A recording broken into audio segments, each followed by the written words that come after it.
대통령 부부가 또 해외 순방에 나갔습니다. 19번째 해외 순방, 체코. 네. 어떤 의미인가요? 까를교에 해가 진녘에 이렇게 데이트를 하면 굉장히 좋습니다. 아마 그거 보러 갔다라고 생각합니다. 네. 네, 세계적인 관광지입니다.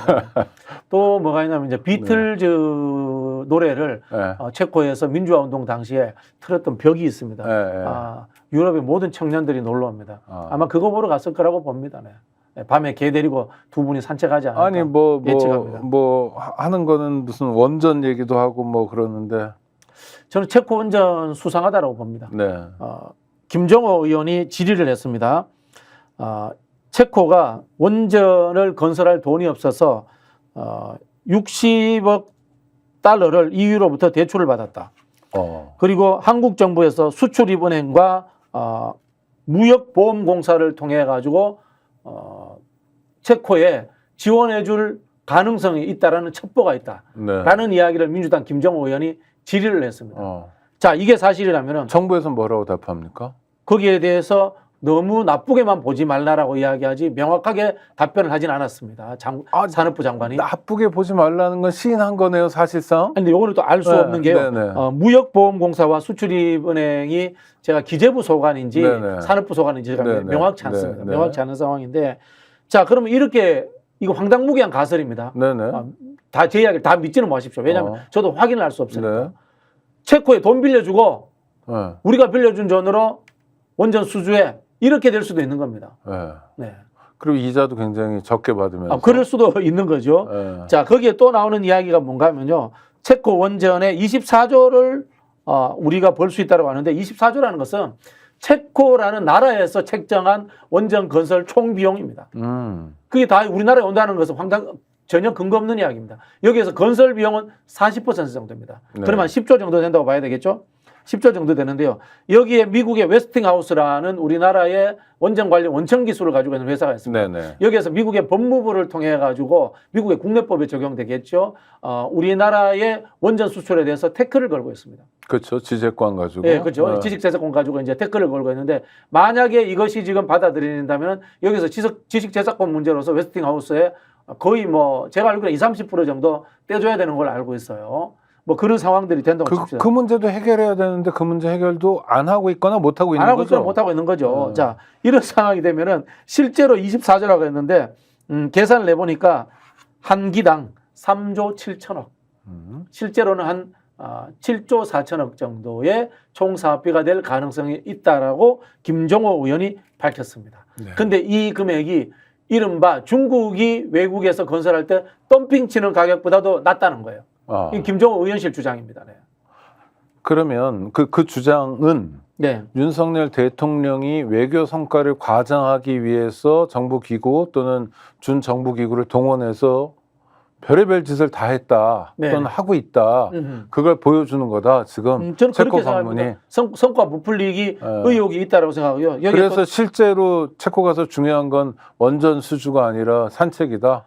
까를교를 강아지 데리고 산책도 하고 맥주가 맛있습니다. 그렇습니까? 예, 맥주 마시러 가지 않았나 이런 추측되고요. 이재용 그 모욕적이잖아요. 일국의 대통령이. 아니 일본에 대통령에 대한 모욕이 아니라 대한민국 국민들이 모욕당하는 거잖아요. 뭐 어떡하겠습니까? 현재 상황이. 일본에 가서 오므라이스 먹고 그렇게 이제 감격받아 하시는 분인데, 이재용, 최태원, 구광모, 그다음에 현대자동차에서는 정의선? 정의선이 안 가고 다른 분이 한 분 가더라고요. 이번에도 재벌 회장들 다 소환입니까? 이해가 안 돼. 자, 체코 원전에 지금 수주를 넣은 것은 한수원, 두산, 대우건설 세 곳의 컨소시엄이에요. 이재용, 최태원, 구광모, 이 현대자동차 아무 관련이 없어요. 왜 데리고 갑니까? 볼모 아닙니까? 볼모 같아요. 한전 사장에 나가면 되잖아요. 그렇죠. 두산을 데리고 가든가, 대우건설은 지금 어디로 넘어갔는가? 뭐 잘 헷갈립니다만은 이 네 사람 왜 데리고 가요? 이 네 사람들 이제 선보여 주는 거야. 글로벌 기업 사장들 내가 데리고 다녀. 나를 믿어. 아니면 또 이분들 보고 술 따르라고 할 수도 있고, 그 떡볶이 집 찾아다닐 수도 있고요. 참 기가 찹니다. 한마디로 기가 찹니다. 기가 차네요. 하여튼 뭐 체코 원전 성공적으로 완수할 거다 확신한다라는 거는 물론 대통령 방문이라는 건 그 전에 다 뭐 조율이 될 테니까요. 이런 식의 시나리오라면 이것도 역시 국회 숙제로 떨어지겠네요. 제가 짐작컨대 한국에서 체코에게 어떤 당근을 주지 않으면은 체코가 이 원전을 갖고 가야 될 이유가 없어요. 네. 당근이라는 게 앞서 김종호 의원이 주장했던 수출입원이니까 무역보험공사를 또한 재정적 지원 중국 또는 덤핑가보다 완전 더 덤핑 낮은? 가격으로 네. 떨어뜨리는 거. 왜냐면요, 체코가 EU입니다. 나토입니다. 그렇죠. 이게 원전이라는 것이 경제적인 부분이 있고 그다음에 군사적 부분이 같이 포함되어 있지 않습니까? 네. 경제적인 부분은 EU에 포함되어 있기 때문에 EU에서 제일 잘 나가는 원전 수출 국가는 프랑스예요. 그렇지 않습니까? 네. 그리고 나토입니다. 나토는 뭡니까? 결국은 미국의 영향력이, 군사적 영향력이 작동하고 있다는 겁니다. 이런 상황에서 한국의 원전을 수주하겠다고 했다면 뭔가 의심의 눈초리로 저희가 볼 수밖에 없는 거예요. 근데 원전이요, 이 핵발전이고 사실 여기 폐기물을 아직도 인류가 처리할 기술을 만들지 못하고 있는 상태인데, 그래서 이제 탈원전 또는 뭐 원전 문제를 해결해 나가자가 문재인 정부의 하여튼 하나의 국정 기조였잖아요. 윤석열 정권은 왜 이렇게 대놓고 거꾸로 가는 거죠? 문재인 정부가 네. 탈원전에서니까 그냥 청개구리처럼 반대로 하는 거예요. 지금 제가 보니까 촛불혁명 이후에 대한민국에 보수가 없어요. 네. 보수 정체성이 없어지고 대신 그 흐름들 속에는 민주당과 민주진보 계열에 대한 증오감이 남아있어요. 그렇다 보니까 저 사람들에게 대해서 반대로 가야지라는 것이 내 정체성이라고 생각하는 사람들이 많은 것 같아요. 제가 초반에 이야기했던 이렇게 윤석열을 싫어함에도 왜 그러면은 윤석열 지지도가 저 정도 나오느냐. 민주당 싫어했으라고 봅니다. 네. 아니, 홍준표 씨가 추석 때 문재인 대통령 딸 관련 수사 가지고 네네. 이런 말을 했더라고요. 문재인이 감옥 가는 건 좋은 일인데, 네. 아, 딸한테 용돈 몇 푼 주어진 거 가지고 수사하냐, 치사하게 뭐 이런 증오감의 표현이죠. 그렇죠. 이건 더 조롱하는 거잖아요. 그렇죠. 더 자극적으로. 네네. 대구시장이어서 그런 겁니까? 아니면 차기 대권 주자여서 그런 겁니까? 둘 다입니까? 그게 보수의 흐름에 있는 분들의 인식인 것 같아요. 우리가 잘 되는 게 중요한 게 아니라 민주당이 집권하면 안 돼. 라는 거 있지 않습니까?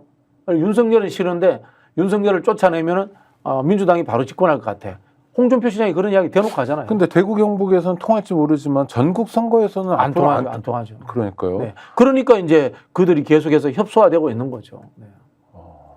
알겠습니다. 협소화의 길을 간다. 네. 그러니까 증오 때문에 앞을 제대로 못 보고 있는 상태라고 얘기해도 대충은 맞네요. 뭐 저는 그렇다고 봅니다. 박근혜 탄핵 뭐 등으로 인한 네, 증오. 박근혜 탄핵에 대한 증오. 그다음에 또 하나는 종북이라는 오해가 저는 포함되어 있다고 봅니다. 네.